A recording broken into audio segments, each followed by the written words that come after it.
studio audience. Yeah, you can clap. All right. They've been here meeting, planning, strategizing for Saturday, the protest that we have planned on December 14th around the country. So we're glad to have you with us and everybody tuning in.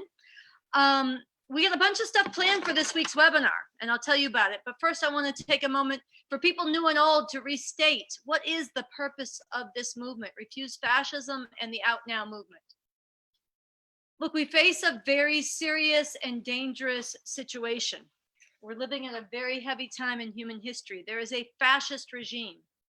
The Trump-Pence regime is a fascist regime, and it is in power in the only superpower on the planet. This regime poses a catastrophic danger to humanity. It is right now as we speak, holding families, holding children in concentration camps at the border, migrants, asylum seekers, immigrants. And Trump is right now, as we speak, and Stephen Miller and his cabinet, working to remove the 20-day limit on family detention, to make it unlimited, indefinite detention. They're working on building more camps. This is a regime that is gutting and going like a sledgehammer after women's reproductive rights, the right to abortion, also to birth control. This is a regime that is taking on the rights of LGBTQ people. It's a regime that is battering the separation of church and state, packing fascist judges into the courts. It is a regime that is shredding environmental protections, destroying the protections for clean water, clean air, pouring gasoline on the already burning fires of climate change around the world, accelerating this destruction, which threatens the future of human civilization everywhere on this planet. This is a regime that has threatened the world with nuclear weapons, cavalierly. This is a regime that has to be stopped on every front. The open white supremacy they are whipping up on every front, among every section of the people who has already been targeted in the history of this country. They are taking that to extremes, to genocidal extremes. And part of what it means that this is a fascist regime is it's the totality of the threat they pose to different sections of the people and to humanity as a whole, but also the qualitative change in the form of rule that locks in this tyrannical, openly terroristic form of rule that batters down the separation of powers, that tramples any obstacle that could be a check on the unrestrained power of this fascist cabal now in power, of the Trump-Pence fascist regime. And this is through criminalizing protest and dissent, through attacking the media, through even attacking and threatening things like execution, even if it's somewhat veiled against their political opponents, threatening to lock up their political opponents. This is calling judges they don't agree with so-called judges, defying judges' rulings. All of this is part of fascism. And the lesson of history, fascism takes different forms, different particular features and characteristics in different countries and different moments in history. But one of the universal lessons of fascism is that you have to stop it before it becomes too late.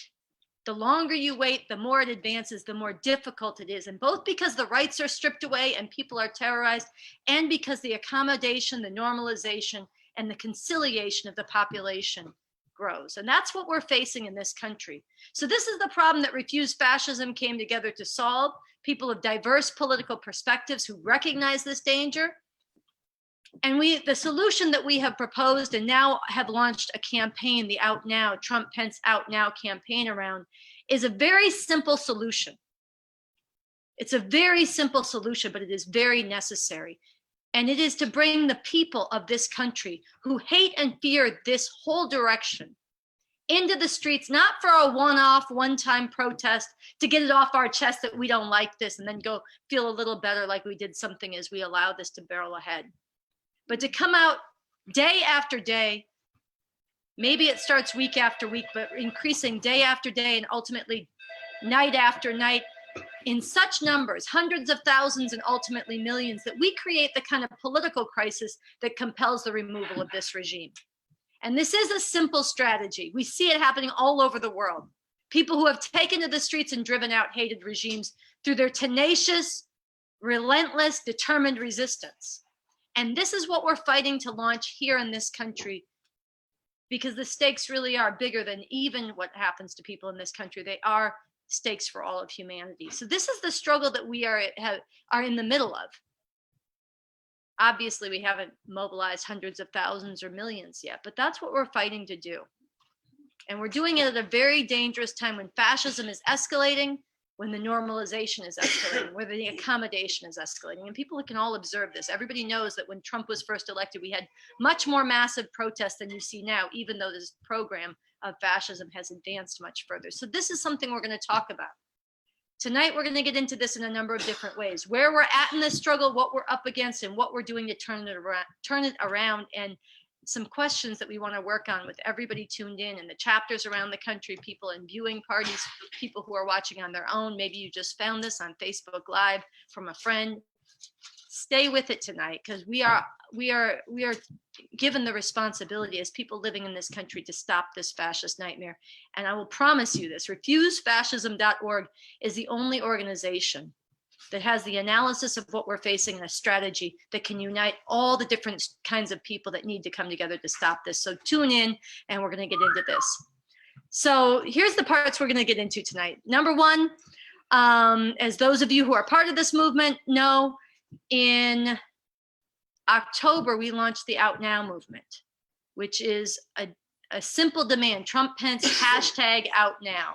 And we launched this movement that we are trying to build to involve hundreds of thousands and millions from different perspectives. And yes, different organizations, different movements coming together from raising their own demands and raising the OutNow demand, but coming in the streets. And we launched this with 5 weeks of continuous protest across the country.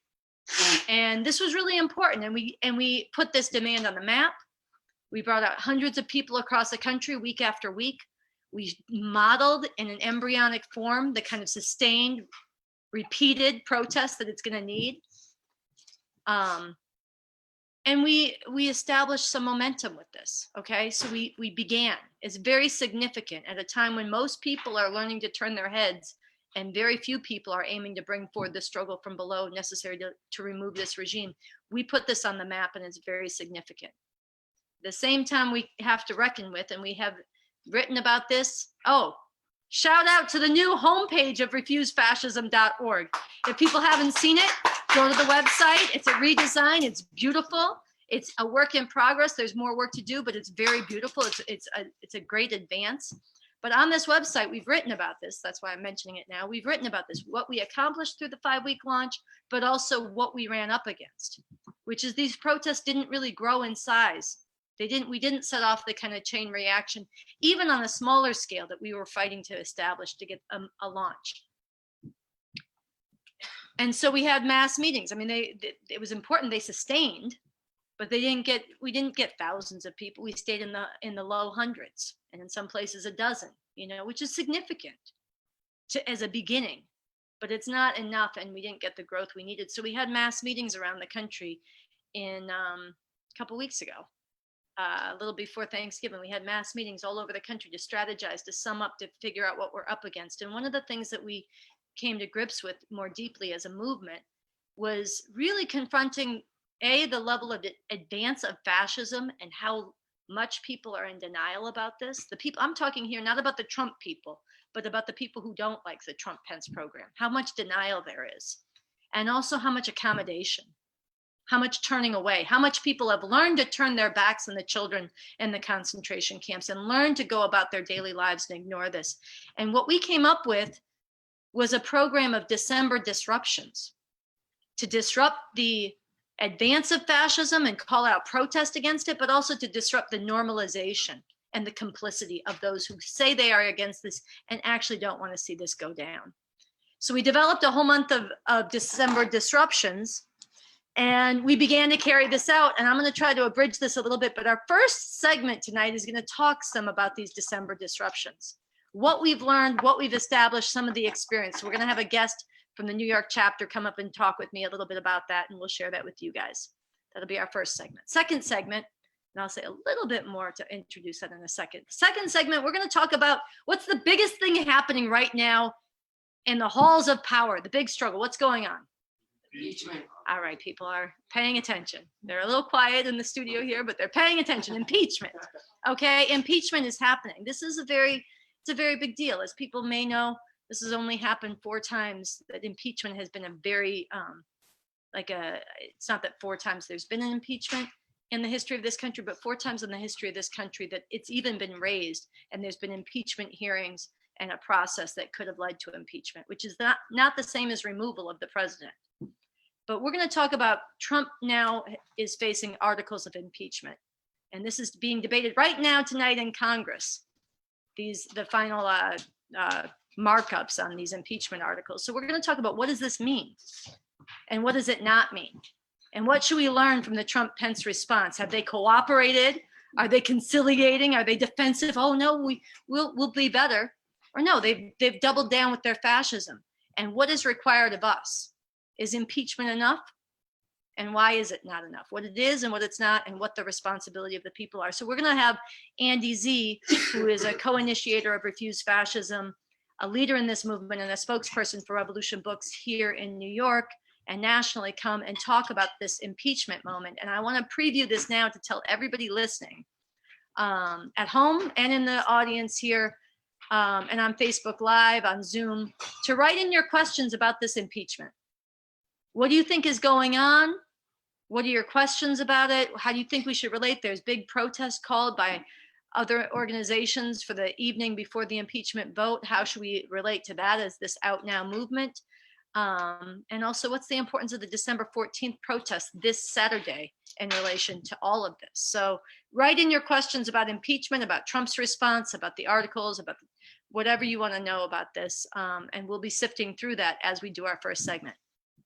After that, we're going to talk some about the holiday plans, the rest of the month of December disruptions, fundraising. You should know we have raised $10,815. That's very good. But it is not good enough. We are aiming to raise $100,000 by the end of the year. This is the biggest time of fundraising. The end of the year, people give money. So we're going to talk some about that. We're going to show off. I'll show it off now. I'll show it off later. We got our new t-shirts. How do they look? Very nice. Trump Pence out now. You should order t-shirts. We got our stickers. We got our buttons. We got our hats, which I don't see here now, but we got good merchandise, gifts, stockings, stocking stuffers, not stockings, and other things. So we're going to talk about that and holiday parties. Yeah, throw me the hat. Okay, batting. There we go. Here we go. We got the hat. Okay. The beanie out now. All right. So we're going to talk about that. We're going to talk about all these things. And along the way, we'll have a teaser about our plan for next week webinar. So that's what our program is. I want to bring up our first guest for the program. This is Vanessa, the chapter. Come on this side. Remember, as we are talking, hey, Vanessa. Hi. Okay, so as Vanessa and I are talking, write in your questions on impeachment or your thoughts on impeachment, and that'll be our next segment, dealing some with that. And how should we be relating to this impeachment struggle? What does it mean for us? So, Vanessa, why don't you tell us, I was going to do a little bit to set the context, but I'd rather start with you and then I'll make some comments on the way. You were involved in the December disruptions here in New York. Yes. You want to say a little bit about why, in your understanding, we were doing disruptions to begin with? What are we disrupting? And then tell some experience about it. Sure. So basically what we were disrupting is business as usual. When it comes to holidays, especially here in the US, because of the capitalist system, we get very befuddled by, oh my God, it's Christmas. Oh, 75% off. It all starts a little bit before Black Friday, and all our vision gets very tunnel. And it's all about, oh my God, let's go to these stores and get these deals and do this and do that. And in the meantime, the government will be giving in bills, furthering a fascist agenda, while we're all just chasing these deals all around the place, making sure if you have kids that, you know, that they have the Christmas that they wanted, that they have the best Christmas that they want. And we seem to forget that there are still kids who are in cages. They're still in cages. There have been kids who have been dying of the flu.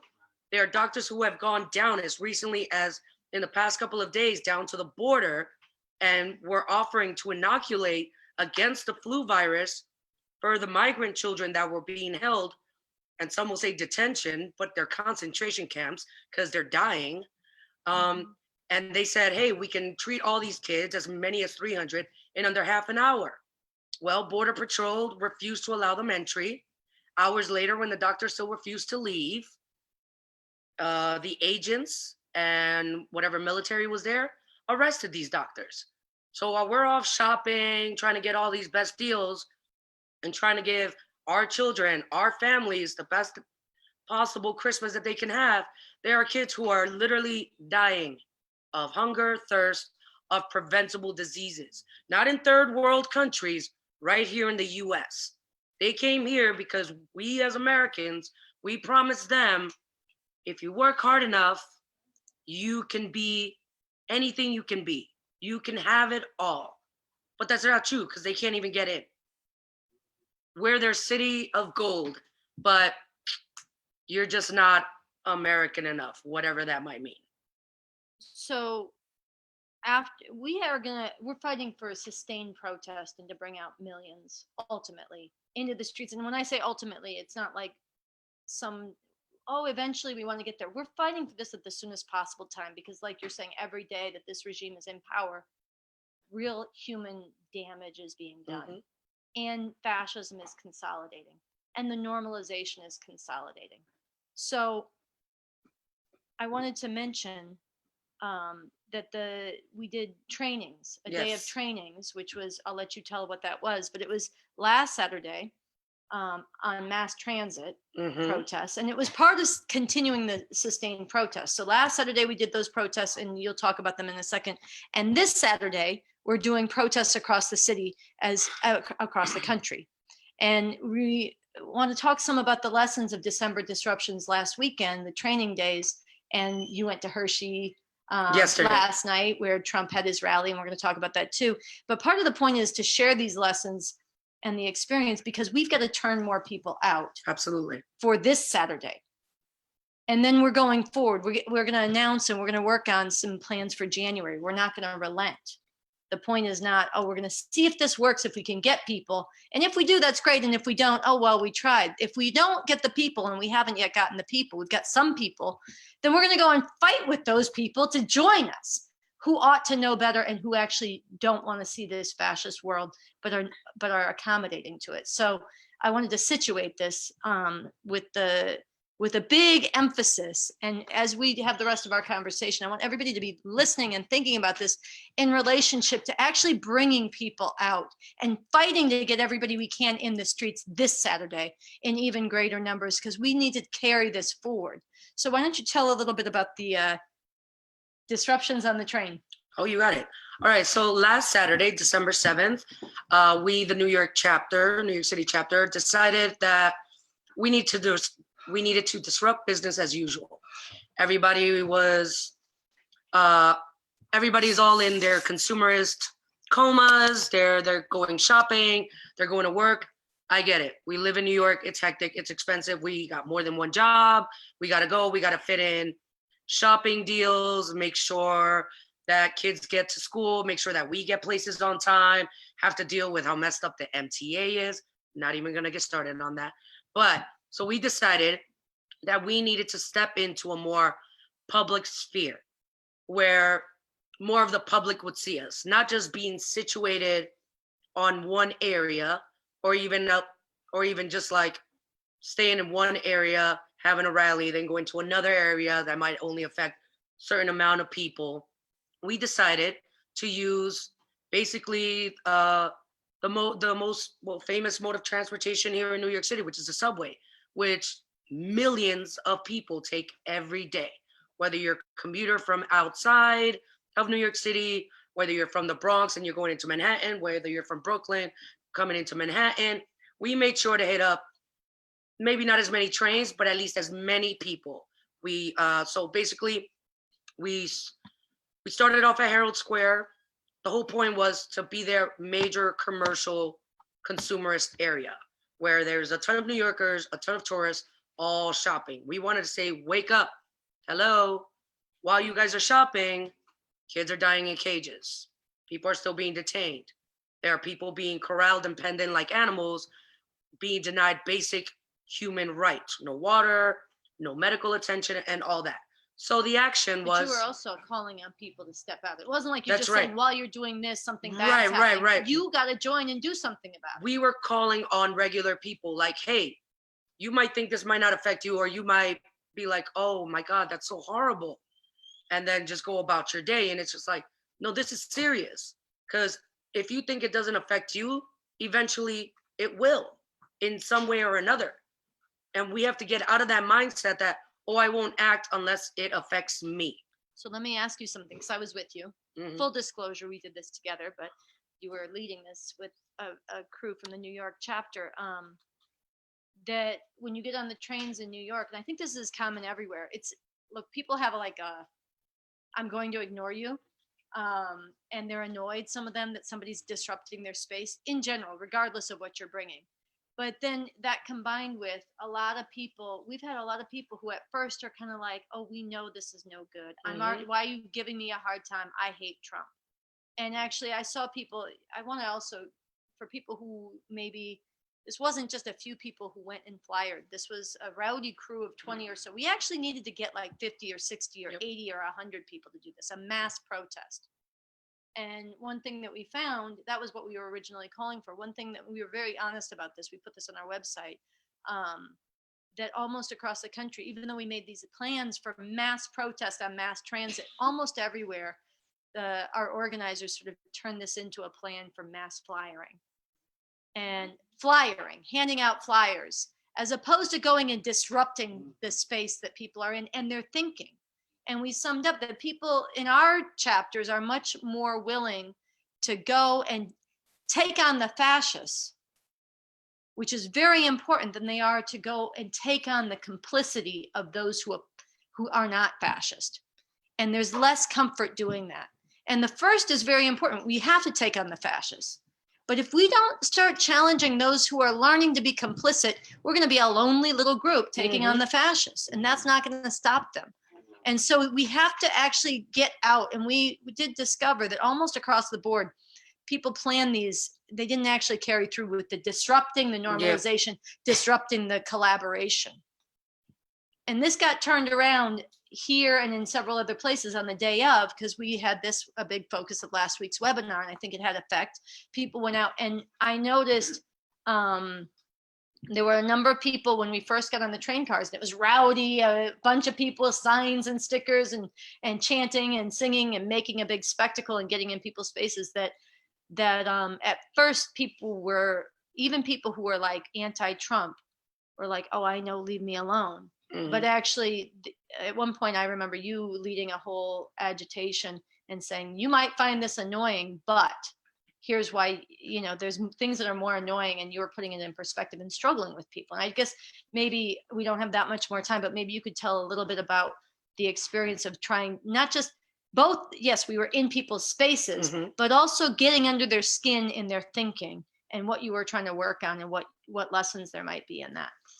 Well, what I was trying to do was personalize it for people. Because we can throw out words that maybe some people don't have a clear understanding of. Maybe like fascism.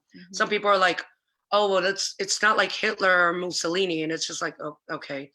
But I did my best to personalize it. It's like, and you can actually watch the video online. It's actually available, apparently.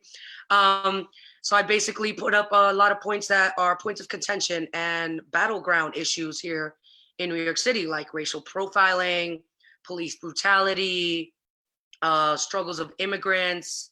And I made sure to personalize that in a way that I basically invited everybody to realize that this problem, this fascist regime, affects all of us. It will affect all of us. It might not right now, because you might compartmentalize it and say, oh, that's somebody else. Oh, those aren't my kids. And it's just like, okay. But in a city like New York, we're extremely multicultural. So it's just like, one thing that I said in my protest was like, if you think this isn't going to happen to you, take a look around and tell me what other people look like to you. Because to those in power, they're they are given the power of authority to act with racist bias. And if they have their own views about what foreigners look like, they will act upon it. It isn't like, oh, it's only those type of people. And even if it is, it's not going to stop there. It's going to keep going. So I did my best to personalize that to people, and that seemed to catch their attention.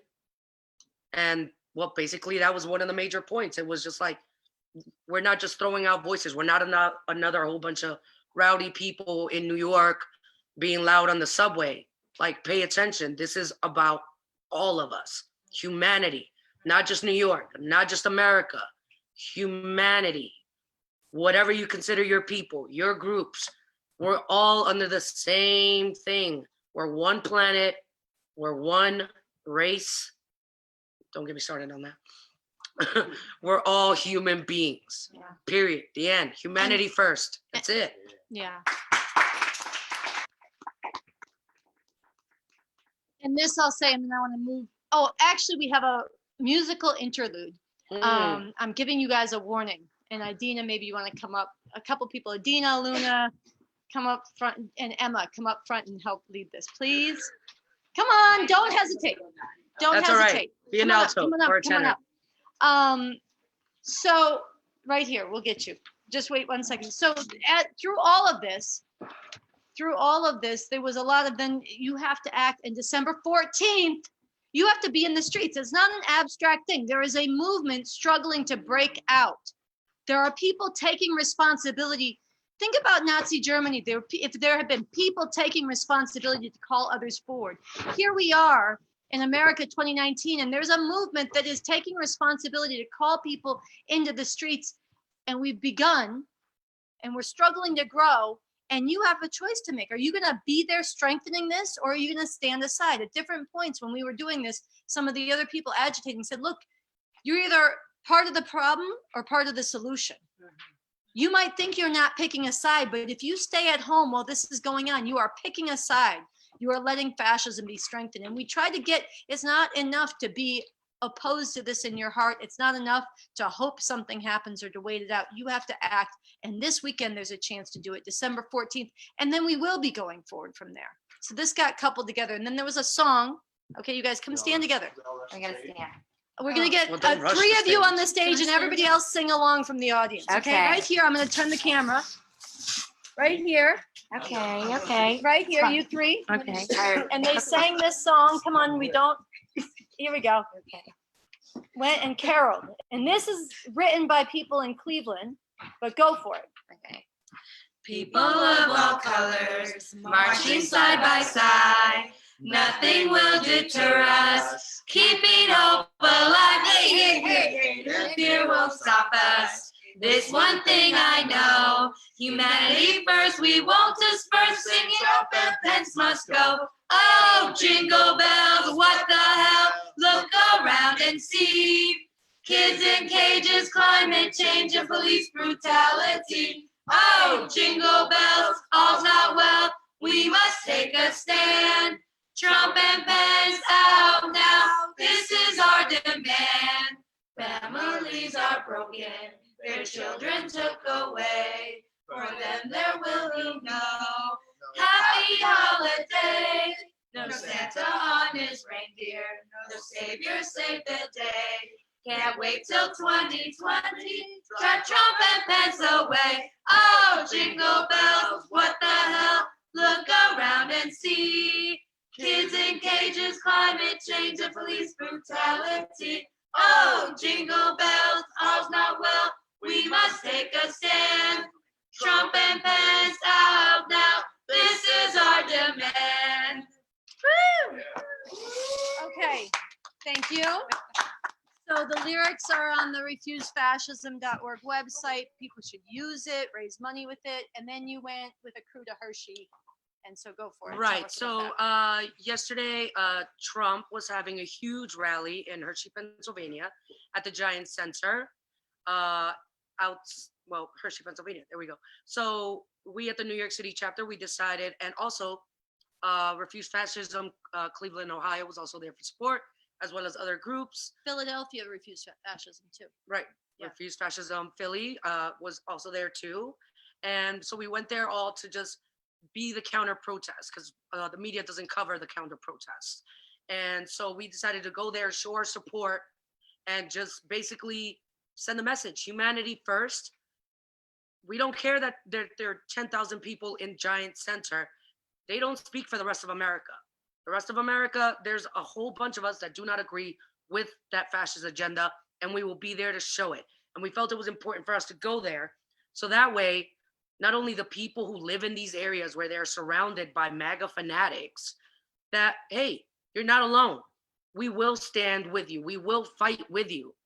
And we will support you. You are not alone. And to the fascists, we don't care how little we are in numbers. We will fight you. You might be 10,000, and there's plenty of us who will gladly outnumber that statistic, but we need to actually show it. Mm-hmm. And even if it means 5 of us will be there one day, then hopefully 5 more will join in the next time, and so forth and so on. But seriously, we're calling for hundreds. But Hundreds of thousands. yeah, hundreds of thousands. Mhm. But we are there to show that I don't care. We don't care how many of you are out there with your sea of red hats, rocking your racist, misogynistic, white supremacist agendas. There are some of us who will fight, even though our voices may seem little, though mine isn't. But we will be out there. We will be out there, and we will show them. We will not be silent. We will not, as was Eli Wiesel said, we will not go quietly into that dark place. I apologize. I messed that up. Okay, that's all right. So listen, I want to thank you for coming and talking with us. We have, and the message there too was to bring in the Out Now message and bring people into this. We want to show and give a shout out to Bird, who went inside and disrupted Trump's speech. We're going to show the video of that, and as you watch that, we're going to have Andy Z come up and get ready to talk with us about impeachment in this moment. So Samantha, you got the video for us? This is inside the Trump rally last night. Hopefully. Yeah. Here we go.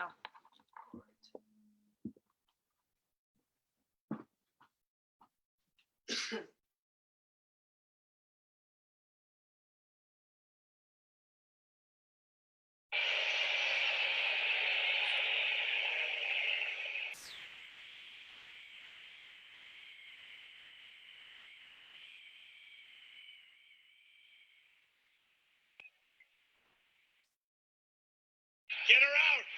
Get her out. See, these guys want to be so politically correct. We don't want to be politically correct. Racist, sexist, anti-gay. This isn't just a pendulum swing, y'all. This is fascism. This is a catastrophe for all of humanity. If we allow it, we gotta not sit back and watch the impeachment hearing like spectators. We can't leave this up to the Democrats who have for 3 years conciliated, collaborated, accommodated with fascism. It's up to us.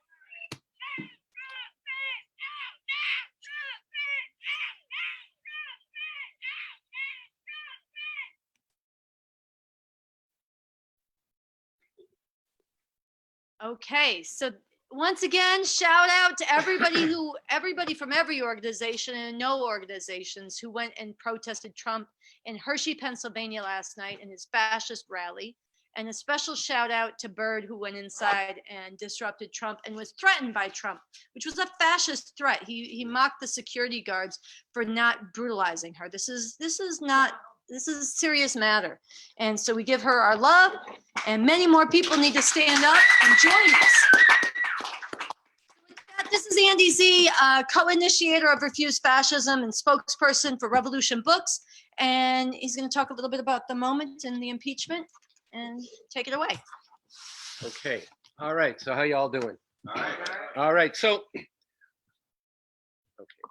My computer just crashed. But all right. So we're going to ask questions here, or you should all be, I'm going to say a few words about the impeachment, and then I'm going to call on some people here if you have questions about what is going on with this impeachment situation and how it's developing over the next couple of weeks and what that has to do with driving out the regime. And people can still send in questions on the chat here on Zoom or through Facebook Live, and we'll get them here and be able to speak to them. But look, briefly, this impeachment is coming to a head right now. And we have to just step back from it for a moment to be able to understand what's actually involved. What's really involved here is that we're facing a fascist regime, as Ansara said at the beginning of this broadcast. Humanity's facing a tremendous crisis, and the only way that this is going to get resolved is by the masses of people acting in the streets together in a way that's sustained protest, the way that's being done around the world. Why? Why is that the only thing that can be done? Because what you're seeing is at the very top of society, a tremendous clash that has been developing over decades, that's largely taken shape between the Republican Party, that's been hollowed out over decades to be a completely fascist party. You can see its roots and its continuation of the Confederacy in this country. It's a white supremacist, misogynist, xenophobic party. And its xenophobia, the hatred of immigrants, is something that has been what Refuse Fascism has been called the battering ram of this fascist agenda and the linchpin of it. It all unfolds around that, not just here, but around the world. This is a bigger phenomenon. We don't have time to discuss all of that, but we can answer some questions. So what do you do about this when the people up top are fighting around this? Well, if one side of the top society, the Democrats, were really fighting this, maybe you'd get behind that if that's what you thought would do this. But the Democrats have told you, and they have shown you, and they demonstrated in spades today that they are not going to fight this seriously, that for them, at the most, this is a minor election issue, and they're trying to get it over. They've impeached him on the narrowest of grounds. Somebody who's done all the things he's done for 3 years. All those things, none of that is on the table. Not even a number, what? Kidnapping. Yeah, somebody in the audience here has said he's been kidnapping people. None of this is on the agenda. They have indicted him on 2 narrow grounds that do matter. In other words, this is a complete violation of, look, impeachment is a political process that has been developed it's in the US Constitution that allows the in-between elections, the Congress to say that the president or a major official, a judge, or even a member of Congress has violated the norms of how this system is supposed to work. And they call this high crimes and misdemeanors. And what happens is there is an indictment, an investigation and an indictment in the House of Representatives, which includes representatives that are elected from around the country, the bigger of the 2 houses. Once they decide on that, and they do indict him, it's like a grand jury indicts somebody for a crime. That's what it's comparable to.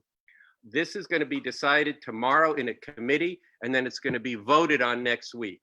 The likelihood is that there will be a vote to impeach, at which point it goes to trial in the US Senate, a smaller, highly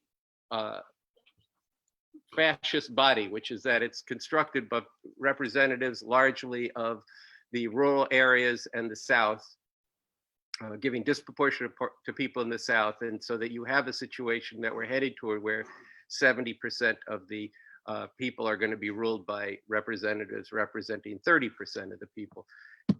Now, in the Senate, the Republicans control it in order to convict the president of this impeachment and then remove him from office. You would have to have 2/3 of the vote of the Senate. That is not going to happen. The Democrats have told you it's not going to happen, but does it mean it could not happen? Sure, it could happen. If there was a major crisis in society caused by an upsurge from below, then it would be possible. Then people in the Senate would feel, and different people in the ruling class may feel, that their system itself is more in jeopardy from the actions of the people than from a dispute at the top. So this is the terms of the impeachment. But here's another example that happened just today. The Democrats, after deciding to do this, Nancy Pelosi then gets out this, but we are reaching across the aisle. We have just decided to unite with Trump on his on the new trade agreement with the with Mexico and Canada, the new version of NAFTA. And our social media department, and Refuse Fascists have put out a good meme. I think it's been up already, but I saw it earlier today. This is like a member of the parliament, the Reichstag in Germany, sitting down with Hitler and saying, well, we're glad to be able to work with you, Mr. Hitler, because our people also want a healthy economy. This is collaboration with fascism. At the same time, they also announced that they're going to support a defense bill. And their Democrats are saying, because look, this defense bill includes extra benefits for the families of veterans. But in the meantime, the bill also gives enormous money that can be used for all kinds of things that the progressive Democrats have been trying to prevent from the bill, which I'm not going to take the time now to go into. But this is a bill that actually is giving a green light, for example, to the war in Yemen. Right. Just one thing. In other words, children are going to die, and Trump is going to claim a victory. And the Democrats are saying, see, we really do want to govern, and we're willing to reach across the aisle. And just by the way, this impeachment thing is not that big a deal. We're going to get it over before Christmas. Take your holiday. They'll come back, and then it's going to get voted down. And then we can get down to the bread and butter issues that the American people are really concerned about, or what we think that we could actually win an election on. But you know what? They're going to lose an election on this. But worse than losing an election, they're giving a green light to fascism, because Trump is going to declare this whole thing, as he's been saying all along, was illegitimate and a farce and a travesty, or whatever other words you, what do you call it? What is it? Witch hunt. A witch hunt. Yeah. A hoax. So this is a situation we face, and the remedy for all of this is Sarah said it's simple. It's simple in conception, but hard to pull off in a country like this. The simple in conception is people have to get out in the streets day after day, night after night, and fight like hell in nonviolent mass protests, but fight like hell by refusing to leave, coming back week after week, and ultimately day after day, until there's such a political crisis in the country as is happening around the world. That's what we have to do. And we started that in October, November, and we're going to continue that in January before these primaries start. We have to figure out how to do that. We're going to talk about that. But December 14th has to be a big step towards doing that.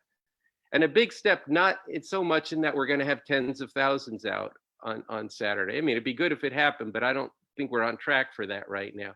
But we're going to have enough people out, more people out, and they're going to get ready for the time when we can actually do this and prepare for January. Then later on in the week, one of the things should happen at this protest on the 14th. Later on in the week, there will be mass protests on the eve of the vote in the House to impeach Trump.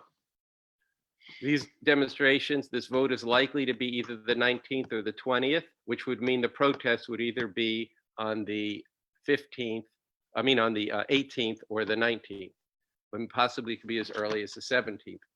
That's when the vote goes. It's very important that Refuse Fascism be out there, not just having our signs and waving them, but actually really struggling hard with people, uniting with people, but struggling hard with people. That what's necessary is what we're calling for in January. Masses of people taking to the streets in a sustained way. And we're going to have to figure out how to do that. So over the holidays, we should be raising money and getting people to really ponder this. And then on the first weekend of 2020, we're going to hold mass meetings, continue the meetings we had before to actually lay a plan for January, which could include protests and probably will include some kind of protests every weekend. Plus, we're going to also have to see what is happening with this trial. This could be very contentious. I'll say one more thing about it, then hopefully there'll be questions. When this gets to the Senate, right now there's a struggle in the fascist party, if you want to put it that way. The head of the Senate, Mitch McConnell, wants to go through this, hold it, what looks like a real trial and vote every measure down and then acquit Donald Trump. Donald Trump wants to put the Democrats on trial. I'm not a bookie, so I'm not going to take odds on that. But let me just say that if Trump wins this struggle, there's going to be a ferocious struggle at the top of the ruling class. And there's a necessity there, an opening there potentially for mass struggle. That opening exists anyway, but this could really get quite intense. And we should be looking towards this. So that's part of why we aren't just saying right now, we want everybody's opinion and ideas in the different chapters around the country of how this protest in January is going to take shape. But it will not take shape in any way that's really going to be commensurate with this if we don't make a big deal out of this Saturday. However many people we have, we need to stir the air, disturb the air, shake things up, win more people to this message and this cause, our understanding of the problem and our remedy to it, our solution. So let's see if there's some questions that have come in.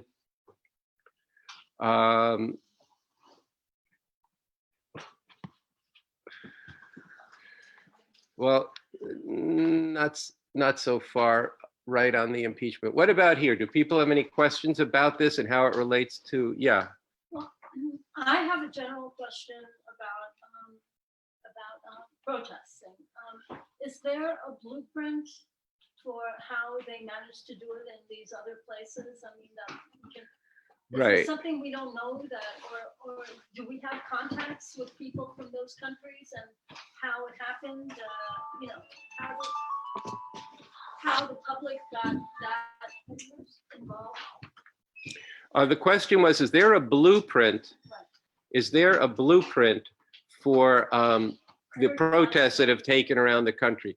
There isn't a blueprint in that different countries are facing somewhat different issues and they've actually gone about it in different ways. But one thing I think that we should actually emphasize here is that in every case, after the protest, first of all, most of them started spontaneously, or a small group did a protest, but it was the straw that broke the camel's back. It started around youth in Chile, Santiago, over a subway fare hike. But that's not what brought millions of people out into the street. There's larger forces. And I want to say this because somebody who came to the Refuse Fascism meeting we had in the wake on November 24th said, well, a lot of organizations may not want to participate because they don't want to give up control of their organization, just become part of your organization. We should get out there and say that has nothing to do with OutNow. OutNow is conceived of as a big movement. Refuse Fascism is one part of it. Now we're fighting for it, we're initiating it, but our view is not everybody come join Refuse Fascism, and that would be fine if it happened, but that's actually not what, but it wouldn't be fine because it wouldn't actually comprise the breadth of people who need to be part of this. Reverend Frank Wolf from Los Angeles has put it this way, where people say, as a member of Black Lives Matter, and there's different Black Lives Matter, and because I care about this, I'm out here with my group to say OutNow. Because I'm against what's being done to the environment, I'm out here for OutNow. Because I'm standing with the immigrants, I'm out here for OutNow. People should be bringing their own groups, their own signs. There'll be rallies within rallies. That's how this is going to go. This is not something that what we see orchestrating with other people is that these protests are massive and they're nonviolent and they're sustained. And they're around one demand: the Trump-Pence regime must go, but they must be out now. Very simple in that everybody should be able to unite with that who cares about justice. So in terms of a message or a blueprint, this is more or less coalesced. And then what happens in these different countries is and it's different places, demands are getting met, and then different groups within this have different demands and they get raised, and some places they get coordinated and struggled out, other places not. So this is the kind of thing that we can learn from. But the essential thing is people get out there, and they get out there again and again and again, and that does create a crisis for the ruling class. Are there other questions are though? What, Or impeachment related questions that came in online. oh, some new questions. Trump. Oh, can Nancy Pelosi ask that the Senate have a secret vote? I don't know the answer to that. I don't. Nancy Pelosi can ask whatever she wants about the Senate, but she has nothing to say about it.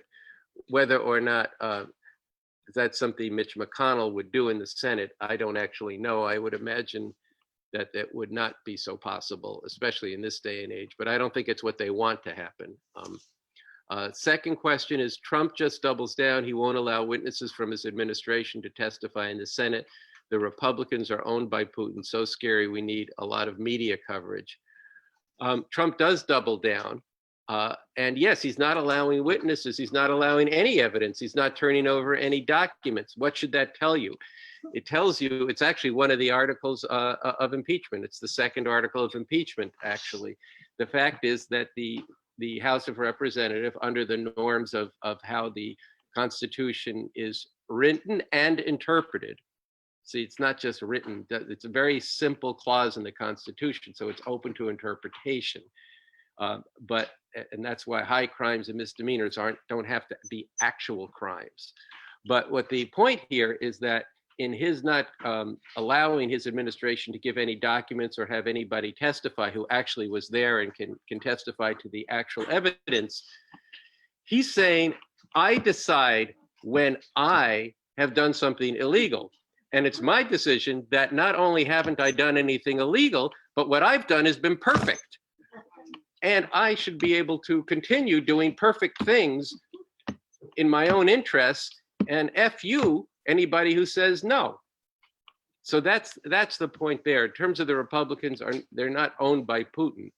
That's part of you're getting carried away into all kinds of various conspiracies. There's a congruence, which means a coming together of the interests of Putin and Trump.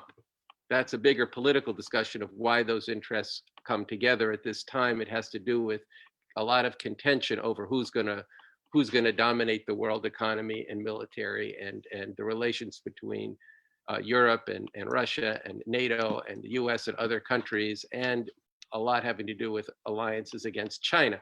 But all of this is why even doing the impeachment just around foreign policy and Trump's foreign policy, the way he's carrying that out, is actually a big problem for us, in that, I don't mean for us just refuse fascism, but people are being drawn into taking sides in something that I think, as somebody who thinks the system is the problem, but even for those who don't believe that, you're getting involved in a dispute here, and you're not getting involved and seeing the full scope and scale of what the remaking of the world and the endangering of the world around things like the climate change and the ascendancy of white supremacy here and around the world. It's already dominant, but unleashed and vitriolic, it's a whole other thing. So what, for example, in the United States has been a slow and continuing genocide against Black and brown people, particularly in mass incarceration, killing by the police brutality, all these kinds of things, could become a fast genocide depending on events. The incarceration of hundreds, maybe close to 100,000 people in various forms around the border could become something even far more horrific under this.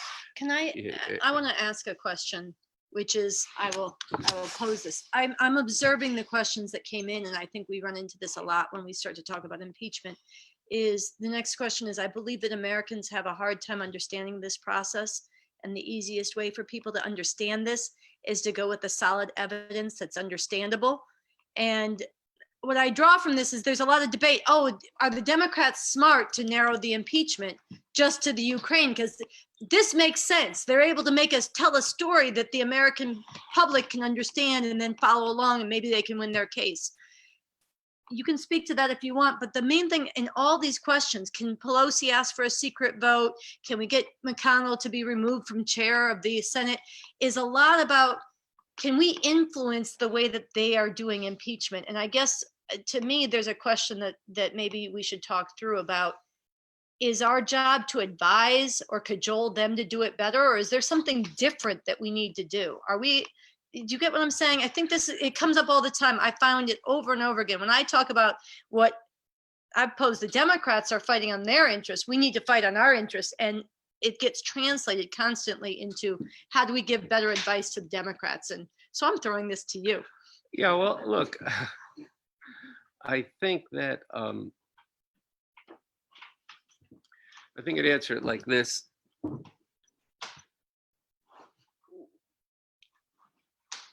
If you look at the evidence, not just the evidence that's presented in the trial, but if you look at the evidence of how the Democrats have been, first of all, their reluctance to impeach all this time, they're not calling to account. Look, just the denial of the right to asylum in the way that they're doing is a violation of international law. It's also a violation of it is a high crime and misdemeanor. It's an abuse of power against the people. There's lots of things like that this regime has done. What it's done to the environment is a crime against humanity. The Paris Accord was weak, but it was an accord, and there were goals in it. All the things that he's done are things that should have been part of, if you want to go at it that way, so that the whole way this has been carried forth by the Democrats should tell you that they're not serious about it. That's not what they're concerned with. Even the Mueller report, the Attorney General, who's like a world-class fascist, this is a guy who calls for theocratic law in America. If you don't think this is fascist, you need to look at that, and you need to look at the film Trump, Pence Must Go by Bob Avakian, where he goes into some of the stuff on this theocracy that these fascists, Christian fascists want. But anyway, the point is, Barr went and put out a decision before it came out on the Mueller report. But what did the Democrats do? Almost nothing about it.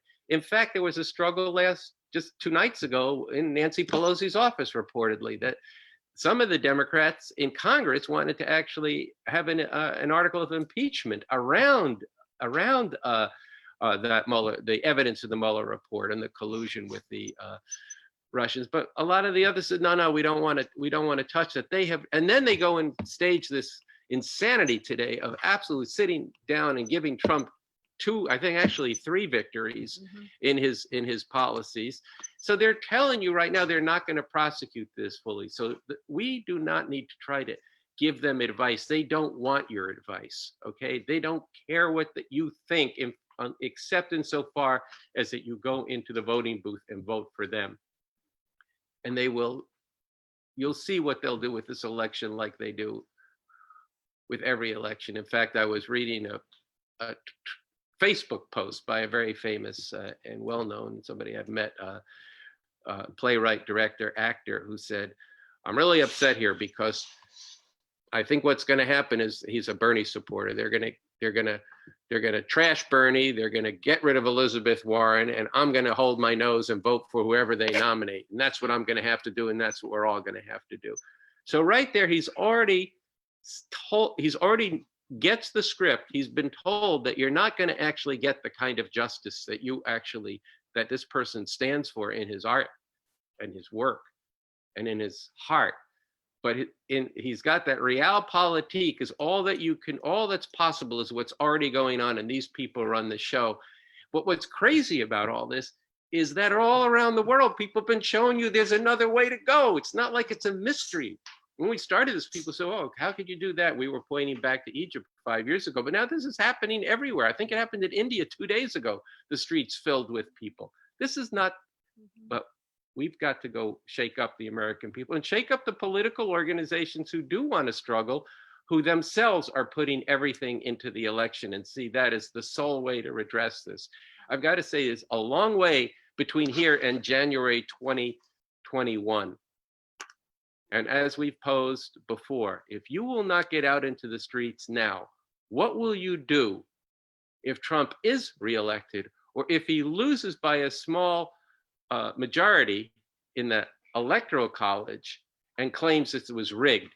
and refuses to leave office and tries to take it to the courts, which are controlled by who? The fascists now.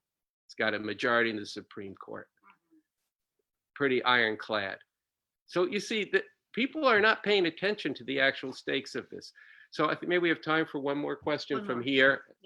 Last question. Yes. I wanted to ask if you could bring it up just how if dangerous this actual impeachment is coming up, because even if Trump is impeached and voted out, then the seat goes to Mike Pence. And Mike Pence, in a way, on the low, is a lot more dangerous than Trump. So can you please speak to the movement on why it is important that we still get out in the streets and not rely on that? Right. So let me see if I can, because of the sound, I want to repeat the question. We don't have it. It's a very good question. And correct me if I get it a little bit off. One, why is it important to keep doing this? If Trump was impeached and convicted in the Senate, which would mean he'd be driven from office, which I think the questioner understands that's not the likely outcome. But if that could happen because we're out in the streets and he is removed from office, then we get Mike Pence. And Mike Pence is actually in many ways scarier than Trump, or at least as bad, however we look at that question. He's certainly a fascist, a misogynist, a racist. This is a serious thing. I think it's, here's what I think about that concern. I think that in order to get this impeachment to end up in a removal from office under any foreseeable or under the likely circumstances, look, all kinds of things can always happen. There can be other revelations, things that you and I don't know that a bunch of people in the Republican Party want to get rid of him, okay? But under most foreseeable circumstances, the way this would happen is through mass pressure and struggle from below. If that happens, we will be in a stronger position to deal with and demand the impeachment of Mike Pence or the removal of Mike Pence. Let's be clear, Mike Pence was he was in the loop and in the whole, what they are impeaching Trump for. Mike Pence was a part of the whole thing and he's defended the whole thing. But the main thing that would be enable us to go against Mike Pence is people would be aroused. One of the problems we're facing now is there hasn't been a victory for the people in a very long time. People are defeated out there. That's one of the differences between America and every place else. People feel very defeated. They feel that they can't win. They have to rely on these people, and the victories they've won are very hollow, very minor. They look, not trying to take away.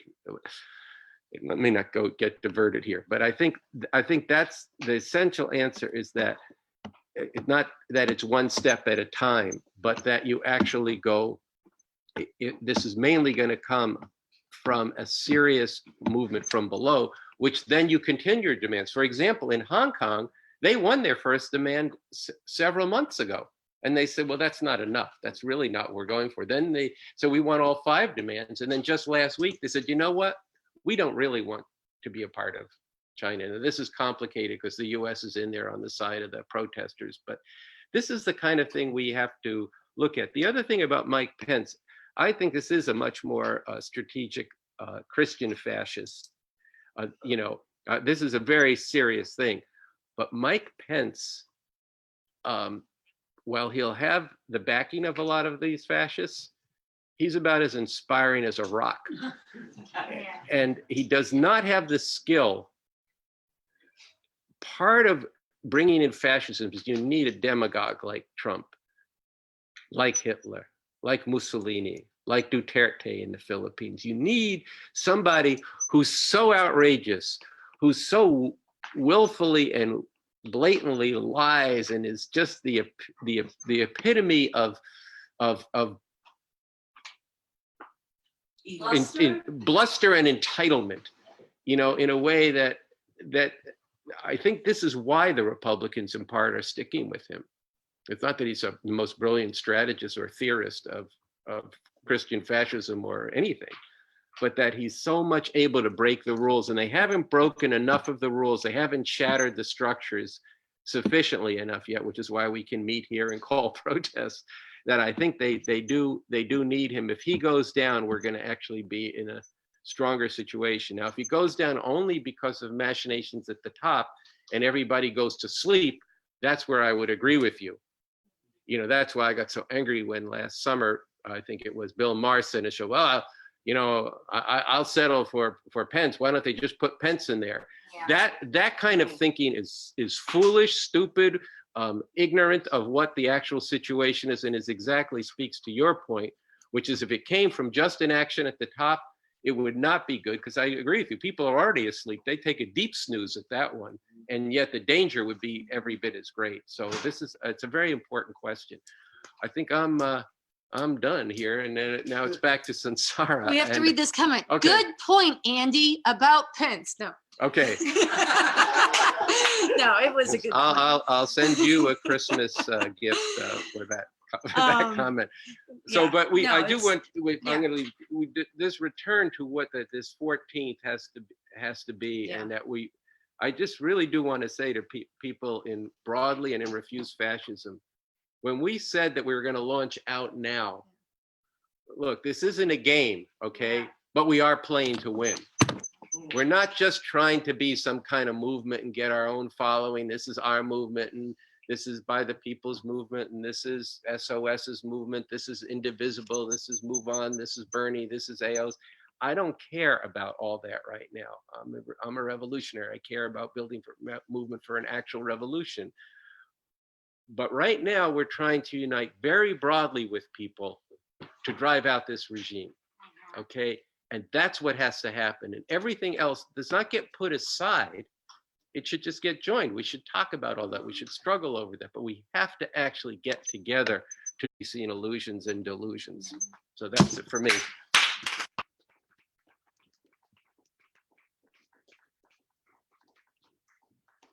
Okay, so just a couple of closing remarks to give us, to build on what Andy said and to give us focus as we go forward. So this Saturday, we really have to turn people out all over the country.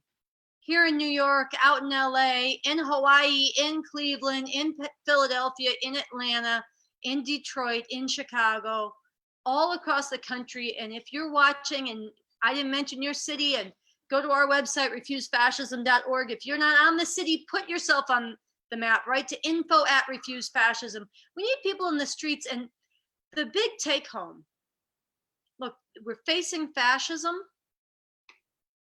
There's a way to remove this regime. It is simple, but it's not easy. It's millions in the streets. And here's the big take home right now is there's no one else who is going to fight to mobilize these people. And there's no great event that's going to happen that's going to just make it happen. Yeah. You don't need an outrage more outrageous than children in cages. You don't need an outrage more outrageous than the climate being destroyed for all of humanity. What you need is you need to shake people in this country and snap them out of the accommodation. That is ideological struggle that we have to wage. We have to go out there and wage that struggle. That's what Saturday is. That's what we have to wage to get people there on Saturday. And that's what we have to build coming off of that. We are going to persevere. We're going to persevere in this in January. We're going to keep going at this because really the future is at stake. So we want to call on everybody watching, go all out for this Saturday. Be there yourself, bring your family, bring your friends, bring your student group, bring your religious congregation, bring your atheist meetup, bring whoever you can and get the word out on social media and in real life every way you can and bring people there. And we're going to have disruptions at these protests. We're going to go into shopping areas. We're going to go into Christmas ice skating rink areas. We're going to go where people gather. No, seriously, in our masses, we could sing the Jingle Bells song. You can do the chants. You can wear the stickers and the t-shirts, and you're going to call on people. There's still time to stop a fascist regime. Get with it. You're either part of the solution or you're part of the problem. Join us. And then we're going to have mass meetings in January where we strategize to go forward. But we're going to stay tense all month. Look, stuff is going to be happening all month long. The December disruptions. I want to shout out also the Chicago chapter. We'll put more of this up on the website. They summed up off our letter last week that people really were hesitant to go out and challenge the normalization. They took the letter, it's on the Refuse Fascism site, they discussed it and they said, okay, well, we weren't doing this, we need to do this. And they made big enlargements of the 6 children who were killed in the detention camps. And they went into what, I guess, I didn't know this, but in Chicago, they built the world's biggest Starbucks, and they just opened it with great fanfare. And so the Chicago chapter took 6 big faces of these children, many of them from Guatemala, marched into that Starbucks and said, you're drinking coffee from Guatemala and your government is killing the children who are fleeing there. Here they are. Join us in the streets. And it was very positive. And it was very positive, and it's disturbing how many people were annoyed by this, okay? But if they're annoyed by it, then that actually tells us hoping they join us is not going to work. You got to go and you got to get under their skin. But then there were those people who were like, wow, we're so glad somebody's doing this. And then there's even people who are annoyed and also glad. And you're working on them. That's how it goes. But we have to go. We need a lot more of this all month long. And if Trump he's pushing ahead this lifting the ban on the child detention, we've got to be out there this month. When the impeachment is going forward, we got to be out there at these impeachment protests. This Saturday, we're building the OutNow struggle, and everybody's going to come together in this. But then we've got to be getting out all month, and we've got to be poised for things that develop. And we're going to be checking refusefascism.org every day, because we'll be posting stuff. And we need more writers. We're going to be working on this. Follow our social media, spread it. And then in January, we want to call on everybody now to be thinking about what is the next big steps? What does January need to look like as we go forward to really fight to get in the position where we're bringing out thousands and tens of thousands? What are the challenges? What are the provocations? What are the actions? What are the disruptions? How do we get this dynamic going? We want everybody thinking about this, and we'll circulate some questions for people. We want to hear from you. We'll be announcing these plans soon, but I wanted to pose this to everybody now. Final point is fundraising. Yes, I'm getting a signal from the audience. The fundraising. So listen, we raised $10,815. That's really good. But you cannot drive out a fascist regime with $10,815. We've spent most of it already, for one thing. To get the t-shirts, the posters, the sound equipment, all of this, to have the webinar, to have all the office to keep running all of this. We need the 100,000. We need more than 100,000, but we need 100,000. There's a woman who I know does not make a huge amount of money, who we met in DC as part of the protest not long ago. We put to her the mission of Refuse Fascism. She just sent in $1,000. People can do this. You can do it.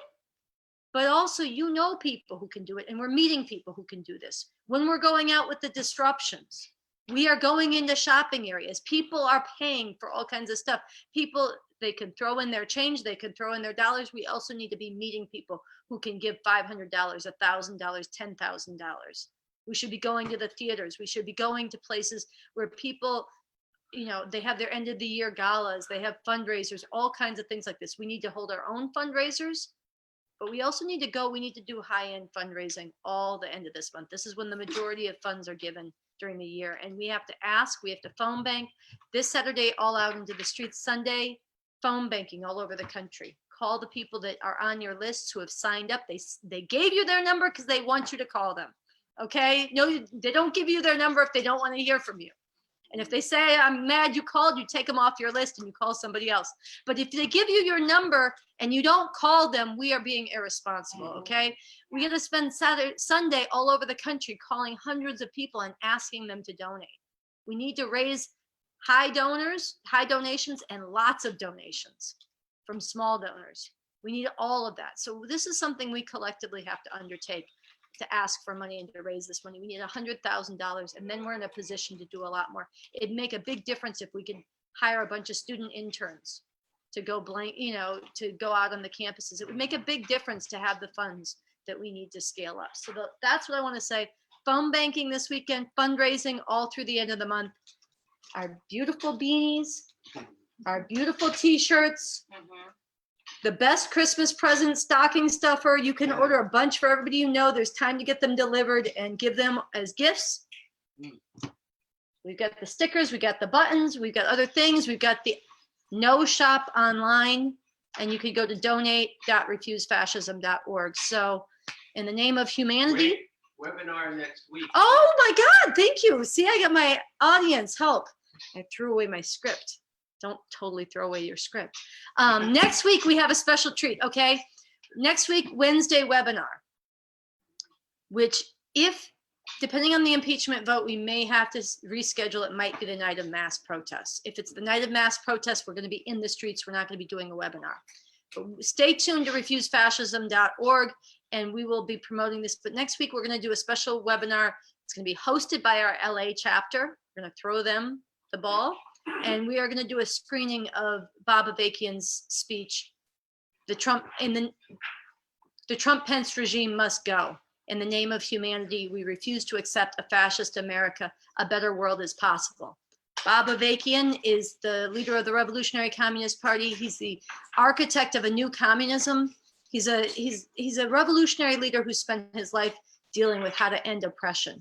But that's not the scope fully of this speech. He's also spent several decades analyzing the development of fascism in this country and leading it, people, and standing up against it, analyzing how to do so. And he's made a deep analysis in this talk of the Trump-Pence fascist regime, its roots, the danger it poses, some of the dead ends and roadblocks and obstacles in people's thinking that are stopping them from confronting this, that we need to understand, and what we need to be doing, how we can go at driving this out, why this is viable and how. This is an incredible speech. It's just over an hour. We're going to screen it, and the Los Angeles chapter is going to host an online discussion of it afterwards. So all over, we want people to tune in, but especially plan now to gather and watch it together so that you can experience it collectively all over the country in real time, and then have collective discussion afterwards. And then all throughout the holidays, use this, show it, watch it, screen it in small groups, big groups, all of this, so that people are taking this time to raise money, to stay poised and keep getting out in this month with the disruptions, but also to deepen our understanding and foundation so that we come back in January and hit very hard in the new year. So this is the plan. And thanks for tuning in, and we will see you soon in the streets. Okay, good night.